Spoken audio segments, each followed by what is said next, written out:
Assalamualaikum warahmatullahi wabarakatuh. Perkenalkan, nama saya Sarah Latifah dari Teknologi Industri Pertanian Universitas Pajajaran.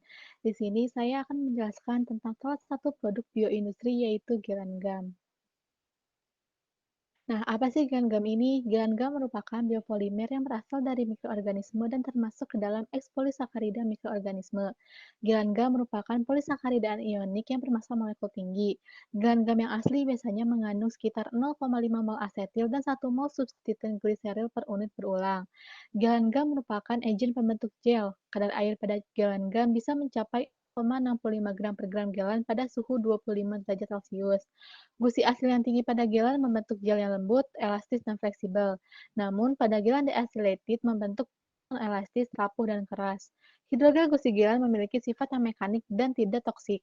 Nah, gelan gam ini pertama kali diproduksi oleh bakteri Pseudomonas elodea yang kemudian diklasifikasi sebagai Spingomonas polymobilis, dan mikroorganisme ini merupakan galur penghasil gelan yang paling tinggi. Nah, selanjutnya ada aplikasi Gelanggang. Apa aja sih aplikasi Gelanggang? Gelanggang ini biasanya diaplikasikan pada industri makanan dan industri farmasi. Pada industri makanan, Gelanggang biasanya digunakan sebagai pengemulsi, penstabil, zat pembentuk gel, pembentuk lapisan tipis, dan zat pengental. Selain itu, Gelanggang juga cocok digunakan dalam makanan untuk memberikan rasa pada tubuh dan mulut daripada gelatin. Beberapa aplikasi dalam industri makanan, Gelanggang ini biasanya digunakan dalam yang pertama ada permen. Pada permen, galanggam ini berfungsi untuk memberikan struktur dan tekstur. Nah, selain permen, galanggam juga biasa digunakan pada produk roti. Yang kedua adalah galanggam dapat digunakan sebagai bahan untuk menggantikan pati dalam isian pie dan puding. Yang ketiga, galanggam biasa digunakan dalam produk susu. Biasanya galanggam digunakan dalam produk keju maupun produk es krim.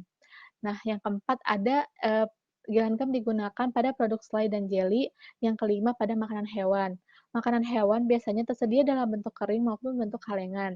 Nah, fungsi dari galanggam ini biasanya untuk membentuk makanan dalam makanan hewan pada kaleng. Nah, yang terakhir ada pengurangan serapan minyak saat menggoreng. Biasanya dalam beberapa penelitian, galanggam ini menunjukkan dapat mengurangi serapan minyak saat menggoreng. Selanjutnya ada aplikasi Gelanggang dalam industri farmasi. Gelanggang dapat digunakan sebagai pengikat pada tablet berbasis laktosa yang mengandung metronidazole atau paracetamol. Sifat pengikat gelanggang lebih bagus dibandingkan dengan akasida dan gelatin. Hasil penelitian menunjukkan bahwa meskipun kekerasan tablet yang mengandung gelanggang lebih rendah daripada yang mengandung gelatin atau akasia, gelanggang dapat digunakan dalam formulasi pelepasan normal metronidazole dan paracetamol dengan kekerasan yang sedang, kerapuhan rendah, dan sifat disintegrasi dan disolusi yang baik. Nah, selain untuk industri farmasi dan industri makanan, gelanggang juga dapat digunakan sebagai media kultur padat untuk pertumbuhan mikroorganisme dan tumbuhan. Gelanggang ini dapat digunakan sebagai pengganti agar-agar untuk memadatkan media nutrisi bagi pertumbuhan mikroorganisme. Produk gelanggang ini tahan terhadap beberapa siklus autoklaf dan juga tahan terhadap berbagai enzim. Gelanggang juga memiliki tekstur yang menyerupai agar-agar. Selanjutnya ada mikroorganisme yang digunakan untuk produksi gelanggang. Mikroorganisme yang dapat digunakan untuk produksi gelanggang adalah Spingomonas semosanguinis, Spingomonas yabuchi, Spingomonas possimimbolis. Nah, di antara mikroorganisme ini yang paling sering digunakan dan paling komersial digunakan adalah Spingomonas paucimobilis karena jenis mikroorganisme ini tidak beracun dan tidak bersifat patogen. Nah, salah satu jenis Pingomonas possimabilis yang paling banyak dipelajari dan digunakan untuk produksi gelanggang adalah Pingomonas possimabilis ATCC31401. Nah, berikut ini terdapat tabel mikroorganisme yang digunakan dan juga yield dari gelanggang yang dihasilkan. Yang pertama ini ada Spingomonas possimabilis ATCC 31461 menghasilkan yield gelanggang sekitar 35,7 gram per liter. Yang kedua ada Spingomonas possimabilis E2 DSM 6314 menghasilkan sekitar 8,73 gram per liter. Yang ketiga ada Spingomonas possimabilis NK2000 menghasilkan sekitar 7,33 gram per liter gelanggang, dan yang terakhir ada Spingomonas possimabilis GE1 menghasilkan sekitar 6,60 gelanggang gram per liter. Nah, dapat dilihat bahwa mikroorganisme yang paling tinggi menghasilkan gelanggang adalah Spingomonas possimabilis ATCC 31461. Nah, berikut ini merupakan jalur metabolisme atau pathway dari glukosa sehingga bisa menjadi gelan gam.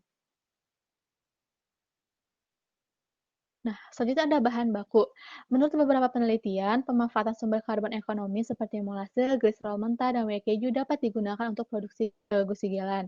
Nah, biasanya sumber karbon yang paling utama yang digunakan untuk produksi gilan gam adalah glukosa, sukrosa, gliserol, laktosa, pati, dan lain-lain sebagainya. Namun, dalam beberapa penelitian, ternyata sumber karbon yang ekonomi seperti molase, gliserol mentah, dan whey keju juga dapat digunakan. Tetapi rendemen dan produktivitas gelan gamnya ini kurang memuaskan dan hanya sebatas studi laboratorium. Nah, dan juga penggunaan konsentrasi whey keju dan molasses dalam, produksi gelan gam ini memiliki efek yang berbeda. Pada konsentrasi whey keju yang tinggi, pada bahan baku ini dapat menyebabkan inhibitasi substrat atau produk gelan gam yang memiliki konsentrasi tinggi dapat mengurangi oksigen terlarut karena viskositasnya yang tinggi. Sedangkan jika menggunakan molase ini tidak menyebabkan penghambatan substrat dalam kisaran konsentrasi percobaan. Dengan demikian, bisa disimpulkan bahwa hasil gelan gam yang meningkat dapat meningkatkan konsentrasi molase. Maaf, dengan meningkatnya konsentrasi molase dapat meningkatkan, hasil produksi gelan gam. Selanjutnya ada proses produksi. Pada proses produksi gelan gam ini, melibatkan proses fermentasi. Tentunya pada proses fermentasi ini menggunakan mikroorganisme. Nah, tahapan yang paling pertama untuk proses produksi gelan gam adalah pemeliharaan mikroorganisme. Mikroorganisme yang digunakan untuk produksi gelan gam ini adalah Escherichia ATCC 3146. Nah, kultur ini tuh dipertahankan pada kepiringan YPG yang mengandung glukosa 30 gram per liter, pepton 5 gram per liter, ekstralagi 3 gram per liter, NaCl 5 gram per liter, dan agar 20 gram per liter dalam pH 7. Nah, glukosa, pepton, ekstralagi NaCl, dan agar ini merupakan media nutrisi untuk mikroorganisme. Kultur ini ditanam pada 20 mili medium dalam labu Erlenmeyer 250 mili, lalu diolah pada rotary shaker pada 180 rpm pada 30 derajat Celcius selama 24 jam. Setelah itu, kemudian diinkubasi selama 48 jam pada suhu 30 derajat Celcius dan tumbuh sempurna. Kemudian disimpan pada suhu 4 derajat Celcius di lemari es.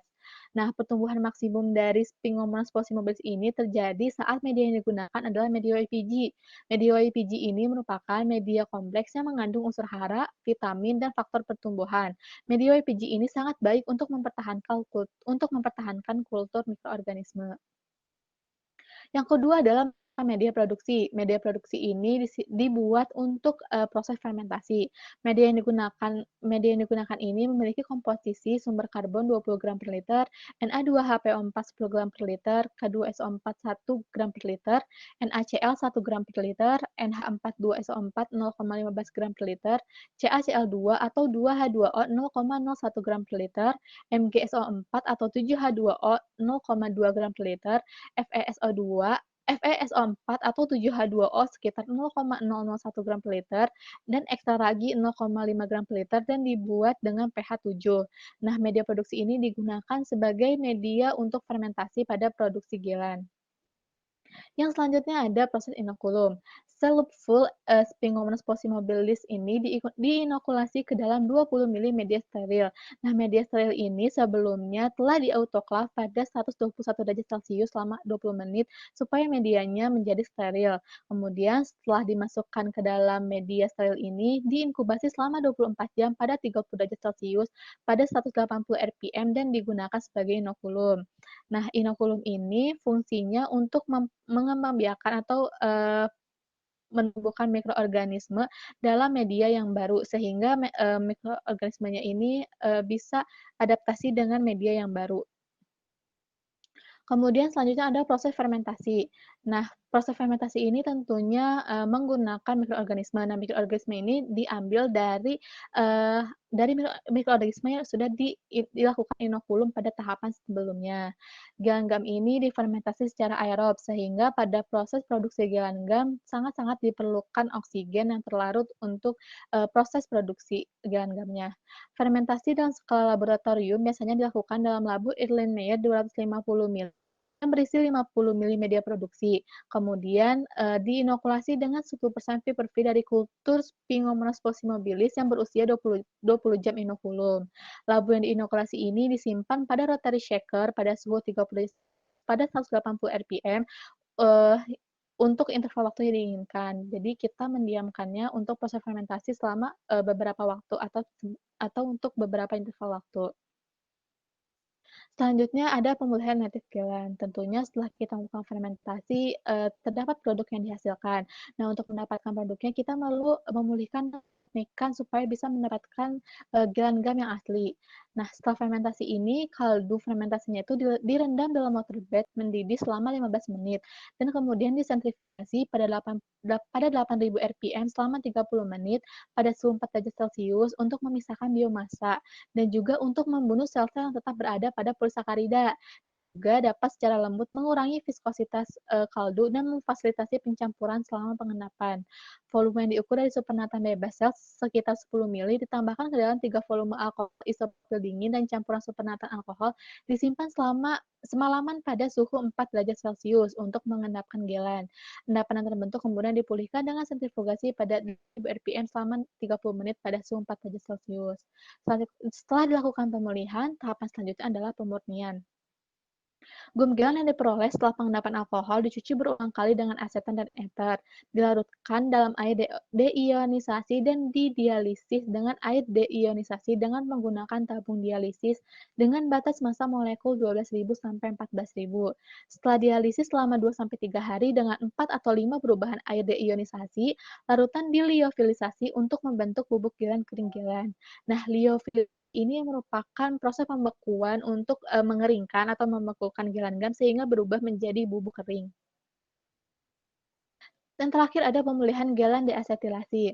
Nah, galan deasetilasi ini merupakan modifikasi dari galan asli.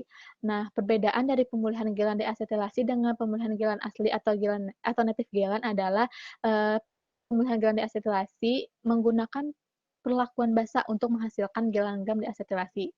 Gugus asetil dalam gelanggang ini dihilangkan dengan perlakuan basa untuk menghasilkan gelanggang yang deasetilasi. Nah, proses deasetilasi gelan ini merupakan proses modifikasi gelanggang untuk menghasilkan perubahan dari termoreversibel elastis yang lembut menjadi gel yang lebih keras dan rapuh dengan stabilitas termal yang lebih tinggi. Nah, tahapannya ini yang pertama, kaldu fermentasi direndam dalam pemanas air mendidih selama 5 menit, didinginkan, dan pH dinaikkan menjadi 10 menggunakan 1 molar NaOH. Nah, kaldu fermentasinya itu kemudian disimpan pada suhu 80 derajat selama 10 menit. Setelah itu, pH diturunkan kembali menjadi 7 menggunakan 1 molar HCl. Nah, medianya kemudian disentrifugasi pada 8.000 rpm selama 30 menit pada suhu 4 derajat Celcius untuk memisahkan sisa sel. Volume terukur sekitar 10 mili dari supernatan bebas sel kemudian ditambahkan ke dalam 3 volume alkohol isopropil dingin es untuk mengendapkan galan deasetilasi. Campuran supernatan alkohol disimpan semalaman pada suhu 4 derajat Celcius untuk meningkatkan pengendapan. Endapan yang dihasilkan kemudian dipulihkan dengan sentrifugasi pada 8.000 rpm selama 30 menit pada suhu 4 derajat Celcius. Yang diendapkan, galan deasetilasi kemudian dikeringkan sampai berat konstan dalam oven udara panas dengan suhu 80 derajat Celcius selama 12 jam. Selanjutnya ada faktor-faktor yang mempengaruhi proses produksi, gilan gam. Yang pertama ada waktu inkubasi. Pada urutan proses yang telah dijelaskan sebelumnya, didapatkan hasil dari pembentukan gilan gam asli dari 96 jam bahwa jumlah maksimum gilan sekitar 12,6 gram per liter diperoleh setelah 48 jam inkubasi.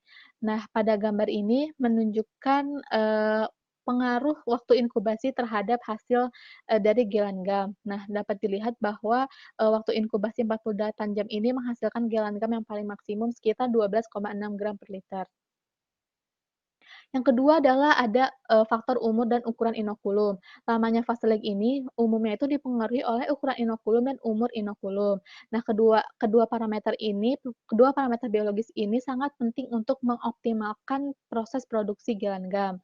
Nah, gelanggang paling maksimum dihasilkan sekitar 22,3 gram per liter diperoleh dengan inokulum yang berumur 20 jam seperti yang ditunjukkan pada tabel yang akan ditampilkan setelah ini. Demikian pula media produksi diinokulasi dengan ukuran inokulum yang berbeda dari 1 sampai 10% V per V dan hasilnya ditunjukkan pada tabel bahwa gilaan maksimum dihasilkan sekitar 23,5 gram per liter diproduksi dengan 10% V per V dari inokulum yang berusia 20 jam. Nah, berikut ini merupakan hasil dari gilaan gam, yang dihasilkan berdasarkan umur inokulum dan ukuran inokulum. Dapat dilihat bahwa umur inokulum paling maksimal sekitar 20 jam dan ukuran inokulum paling maksimal, berada pada 10% V per V. Faktor yang ketiga adalah sumber nitrogen. Sumber nitrogen ini biasanya sumber tambahan untuk media nutrisi mikroorganisme. Nah, biasanya yang digunakan adalah asam amino. Asam amino ini telah digunakan oleh beberapa peneliti sebagai sumber nitrogen atau sebagai stimulator untuk meningkatkan produksi gusi gelan. Nitrogen organik biasanya mempercepat pertumbuhan sel dan biosintesis pada getah gelan. Nah, pada grafik di samping dapat dilihat, pengaruh berbagai macam asam amino terhadap produksi gelan dan dapat dilihat bahwa, eee, jenis asam amino yang menghasilkan gelan paling maksimum adalah I-threonine. Selanjutnya faktor yang keempat adalah sumber karbon. Sumber karbon ini merupakan komponen yang paling penting dan utama dari media yang digunakan untuk produksi ekspolisakarida karena secara langsung mempengaruhi hasil produksi, komposisi, struktur, dan sifat dari bakteri ekspolisakarida. Sumber karbon yang digunakan ini biasanya pati larut, glukosa, laktosa, maltosa, sukrosa, dan keju. Nah, di sini sudah terdapat grafik, pengaruh sumber karbon pada pertumbuhan sel dan produksi gusi gelan. Nah, dapat dilihat bahwa sumber karbon yang paling berpengaruh, terhadap hasil dari garam-garam yang paling maksimum adalah glukosa. Nah, faktor yang kelima adalah pH. pH juga sangat penting dalam pada produksi gelanggang oleh Spingomonas falcimobilis, karena pH ini secara signifikan mempengaruhi pertumbuhan sel dan pembentukan produk. Nilai pH yang direkomendasikan untuk produksi gelanggang biasanya berkisar antara 6,5 sampai 7. Nah, di sini sudah ada grafik, pengaruh pH terhadap hasil gelan dan pertumbuhan mikroorganisme. Nah, kemudian ada strategi peningkatan produksi. Nah, sampai saat ini biasanya produksi segelan gam ini strateginya difokuskan pada optimasi medium dan parameter fermentasi, seperti penggunaan sumber karbon, umur inokulum, ukuran inokulum, lamanya waktu inkubasi. Nah, selanjutnya ada strategi peningkatan produksi. Hingga saat ini, strategi peningkatan produksi segelan gam ini biasanya difokuskan pada optimasi medium dan parameter fermentasi, seperti penggunaan sumber karbon, umur inokulum, ukuran inokulum, lamanya waktu inkubasi, pH, suhu, penggunaan sumber nitrogen tambahan, dan sebagainya. Nah, biasanya suhu, untuk proses, fermentasi pada, produksi garam ini biasanya sekitar antara 25 derajat Celcius sampai 30 derajat Celcius. Nah, selain optimasi medium dan parameter fermentasi, strategi peningkatan produksi juga dapat dilakukan dengan pengurangan biaya produksi, karena pengurangan biaya produksi ini sangat penting dalam produksi industri permen karet gelan. Nah, salah satunya dapat dilakukan dengan menggunakan sumber karbon yang ekonomis yang berasal dari limbah seperti keju, molasses, dan lain-lain. Nah, selain, pengurangan biaya produksi dan optimasi medium dan parameter fermentasi, pada suatu penelitian juga terdapat pengaruh terhadap penggunaan bioreaktor terhadap fermentasi, H. mobilis dari whey yaitu batch, feed batch, dan continue. Nah, dari penelitian ini ditunjukkan bahwa produktivitas gilaan maksimum diperoleh saat menggunakan teknik fermentasi kultur kontinu pada 0,055-1 tingkat pengenceran dengan keadaan udara saturasi 60% pada kecepatan agitasi 750 rpm. Selain itu, penggunaan fermentor untuk fermentasi gilaan juga sangat penting karena pada fermenter ini dapat terjadi transfer oksigen yang sangat efektif dan efisien daripada fermentasi menggunakan kultur labu.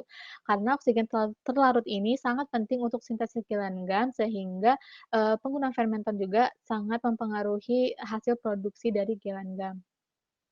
Yang terakhir ada potensi gelanggang di Indonesia. Nah, di Indonesia ini penggunaan gelanggang dan produksi gelanggang ini masih sangat sangat sangat jarang dan juga penelitian tentang gelanggang di Indonesia ini masih sangat sangat jarang. Namun menurut saya bukan berarti tidak mungkin gelanggang ini dapat tidak dapat dikembangkan di Indonesia. Menurut saya Gilanggam ini memiliki potensi yang sangat besar untuk dikembangkan di Indonesia karena bahan-bahan baku, untuk proses produksi Gilanggam tersedia banyak di Indonesia seperti limbah molasses dan glukosa, pati pati dan lain-lain sangat, banyak di Indonesia. Nah, sekian dari saya, terima kasih sudah menyaksikan video saya. Wassalamualaikum warahmatullahi wabarakatuh.